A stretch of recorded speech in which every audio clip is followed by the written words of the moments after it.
Hello. नमस्कार मित्रों। आज इस व्याख्यान में हम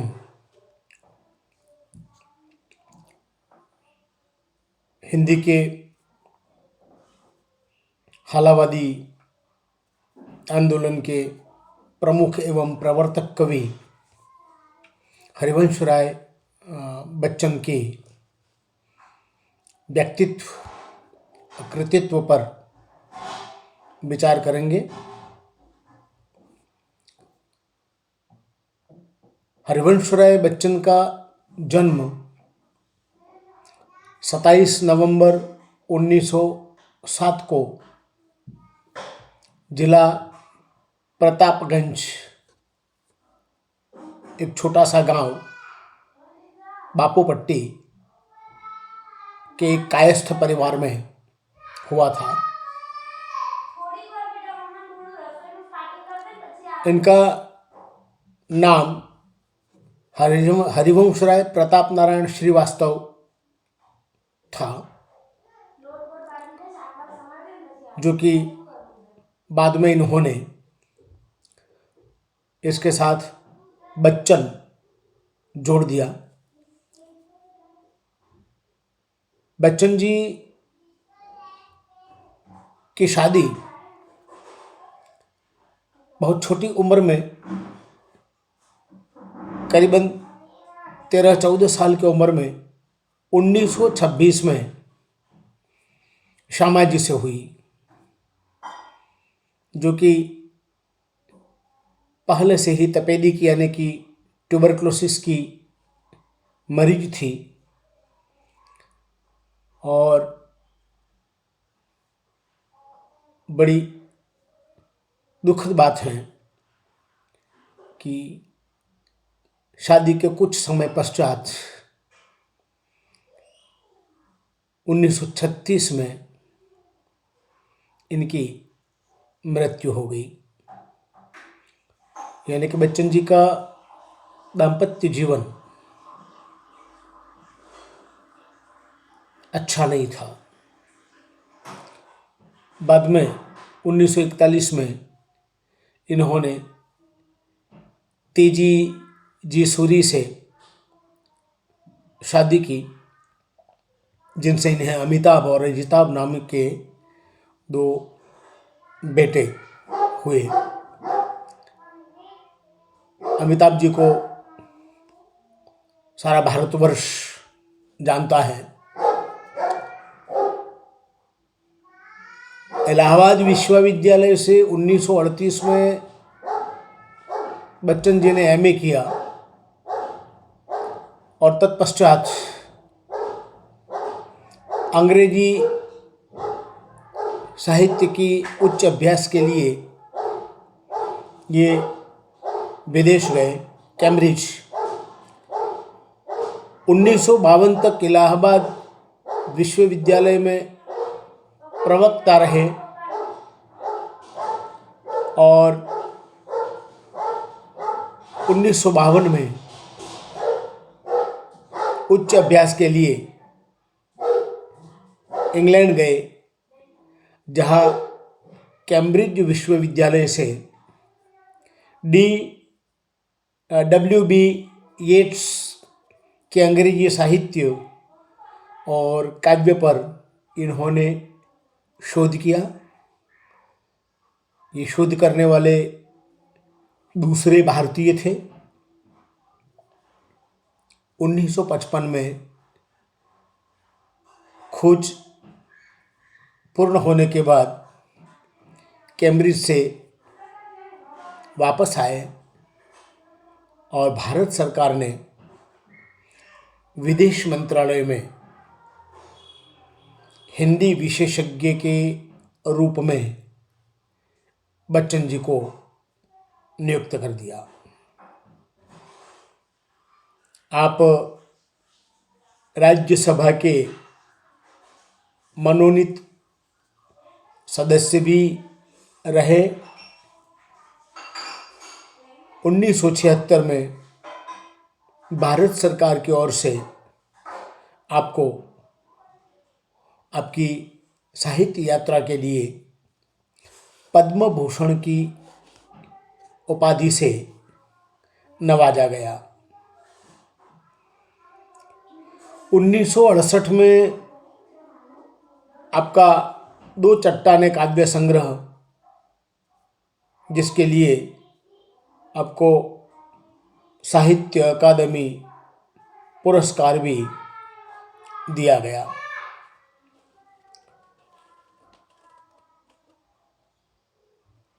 बच्चन जी मूलतः व्यक्तिवादी गीति कविता के या हालावादी कवि रहे हैं।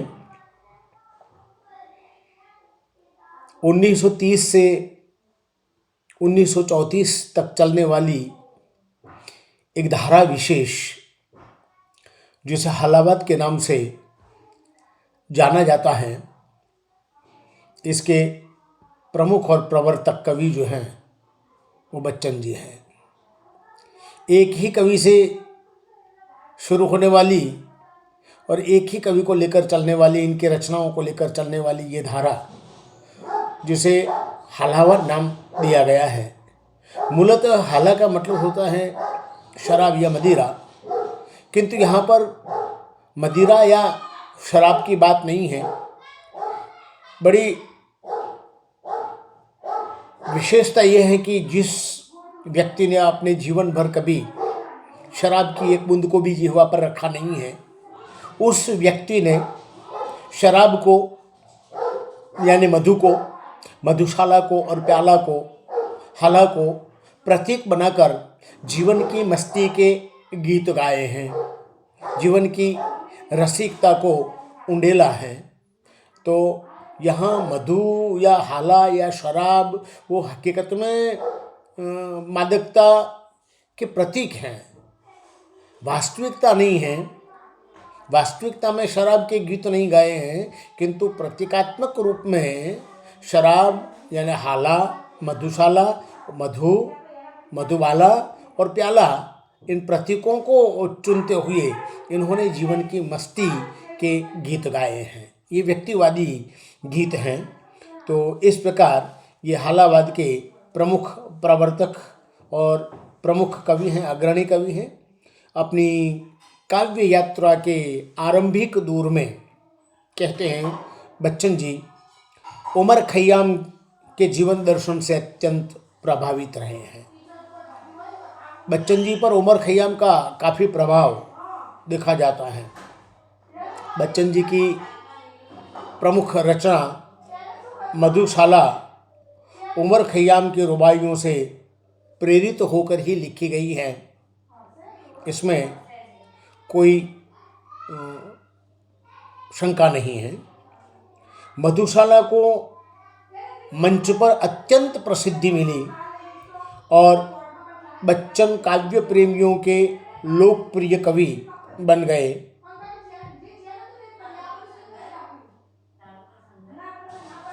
दिल्ली का वह मंच, जिसमें बैठे हुए हजारों श्रोतागण, धीरे धीरे समय बीतती जाना, शाम हो जाना, अंधकार का धीरे धीरे उतर आना, और जब श्रोतागण में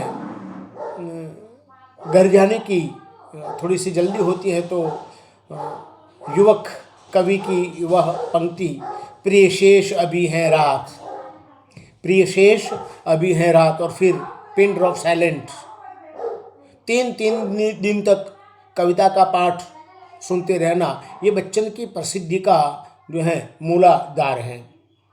कवि की निम्न पंक्तियों से कवि का परिचय स्वतः हमें मिल जाता है।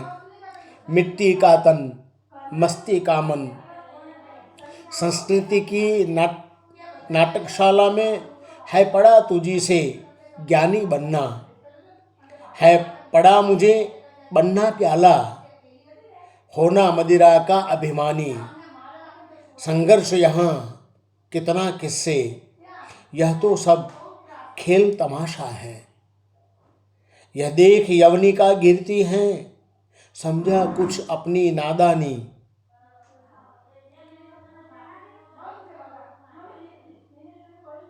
छिपे जाएंगे हम दोनों ही, लेकर अपने अपने आशय। मिट्टी का तन मस्ती का मन, क्षणभर जीवन मेरा परिचय। तो इस प्रकार ये पंक्तियाँ जो हैं वो कवि का हमें परिचय देती हैं। कवि की प्राथमिक शिक्षा जो है वो जिला परिषद प्राथमिक स्कूल से ही संपन्न हुई है और तत्पश्चात कायस्थ पाठशाला से इन्होंने अपने आगे का अध्ययन करके अपनी खानदानी परंपरा अनुसार उर्दू का अध्ययन किया और इनका श्रीवास्तव से बच्चन नाम W.B. येट्स के काव्य या साहित्य का संशोधन करने के बाद फौरन उन्होंने अपना सरनेम श्रीवास्तव से बच्चन कर दिया। इन्होंने सर्वथा हिंदी भाषा को विशेष महत्व दिया और सम्मान देते थे और इन्होंने अपनी मातृभाषा का भी प्रसार किया। इन्हें प्रसिद्ध लेख जो ओथेलो, श्रीमद् भगवद गीता और शेक्सपियर के सटीक अनुवादों के लिए हमेशा हमेशा के लिए याद किया जाएगा। इलाहाबाद विश्वविद्यालय से इन्हें 42 सभ्यों की यादी में भूतकाल का गर्वित छात्र घोषित किया गया है और साथ साथ सम्मानित भी किया गया है। बच्चन जी की प्रमुख रचनाओं पर यदि हम दृष्टिपात करें तो इन्होंने अपने सिद्धहस्त लेखनी से साहित्य के कतई प्रकारों पर अपनी कलम चलाई हैं। इनके प्रमुख काव्य संग्रहों में 1935 में मधुशाला, 1938 में मधुबाला, 1938 में पुनः मधुकलश, तत्पश्चात निशा निमंत्रण, एकांत संगीत, आकुल अंतर, मिलन यामिनी, सतरंगिणी, आरती और अंगारे, नए पुराने झरोखे, टूटी फूटी कड़िया, विकल विश्व, खादी के फूल, सूत की माला, दो चट्टाने और इसके अलावा और भी अनेक काव्य रचनाएं हिंदी संसार को दी हैं। इनका महत्वपूर्ण साहित्य जो है गद्य साहित्य, जिसमें आत्मकथा,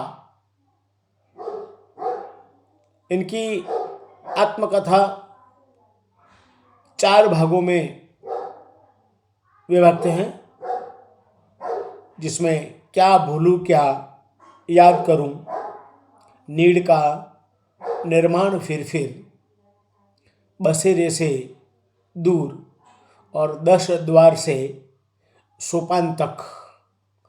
तो ये इनकी आत्मकथा के प्रमुख भाग हैं। तत्पश्चात इन्होंने अनुवाद भी किया है। जैसे कि मैंने आगे ही कह दिया कि अनुवादक के रूप में इन्हें हिंदी संसार हमेशा हमेशा याद रखेगा। हैमलेट, जनगीता और मैकबेथ के अच्छे अनुवाद इन्होंने दिए हैं। तत्पश्चात इनकी एक अन्य रचना डायरी लेखन, तो इन्होंने प्रवासी की डायरी नाम से एक डायरी लिखी है।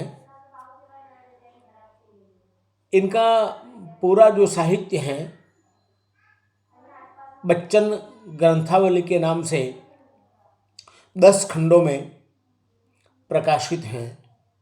इस प्रकार हम देखते हैं कि बच्चन जी ने साहित्य के विभिन्न रूपों पर अपनी लेखनी चलाई हैं और इसमें विसिद्ध हस्त रहे हैं। बच्चन जी का निधन 2003 14 जनवरी बम्बई में अपने बड़े पुत्र अमिताभ जी के घर ही हुआ। इनका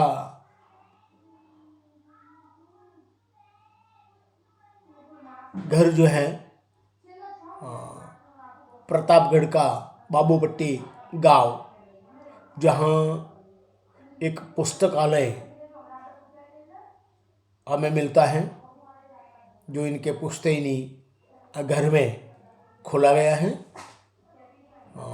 शायद जिसके उद्घाटन समारोह में अमिताभ जी वहाँ गए थे। तो ये जो कुछ है, मैंने बच्चन जी का परिचय, साहित्यिक और वैयक्तिक परिचय देने का उपक्रम इस व्याख्यान में किया है। मैं मानता हूँ ये सामग्री जो है, साहित्य सामग्री आपके लिए पर्याप्त होगी। अस्तु। जय भारत, जय गरवी गुजरात।